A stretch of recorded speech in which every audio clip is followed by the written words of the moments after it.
भुवनेश्वर शिखरचंडी पहाड़ में लंका कांड केक कटिंग बेले डीजे न लगेवा नहीं मरणात्मक आक्रमण होती। आक्रमण युवक लौलुआण महिला आहत। घटना 4 जन अटक रखी इंफोसिटी थाना पुलिस।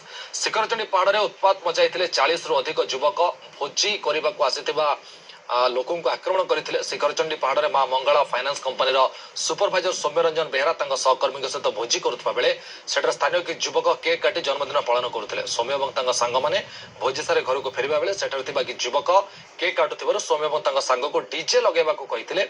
सौम्य डीजे लगेगा मना करते। उत्क्षिप्त हो जड़े युवक सौम्य अन्य गाड़ी गुलज करने सहित माड़ मारी फल सौम्य मुंड फाटी बेले जड़े महिला आहत होती।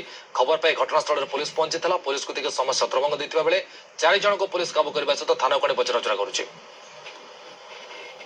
कहले म्यूजिक लगा आम गीत आम गोटे भाईर जन्मदिन सेलिब्रेशन करें केक काटू गोटे गीत लगा आम कहल ना भाई जेहतु आम देखिलु सी ड्रिंक करके बहुत मैंने ग्रुप अच्छा कहल भाई आम लेट है आम बाहर जीव से कहले ना गोटे गीत लगा पचे पैसा देवु गीत लगा कहले भाई आम पैसा दरकार नहीं तुम तुम आने अच्छे तुम म्यूजिक सिस्टम आण तुम तुम लगे तुम एंजॉय कर भर कौन जन निशा सेठ थी आम कहलु शुणु ना शुणुन आम कथा से रोषे आज साथ कहला भाई आम भाई लोकाल तुम आमको कहीं कौच मु साइड छिड़ा मुझे किसी भी कहनी मुझे छिड़ा से गोटे प्लास्टिक चेयर आनिक मुंड को सीधा अटाक कले।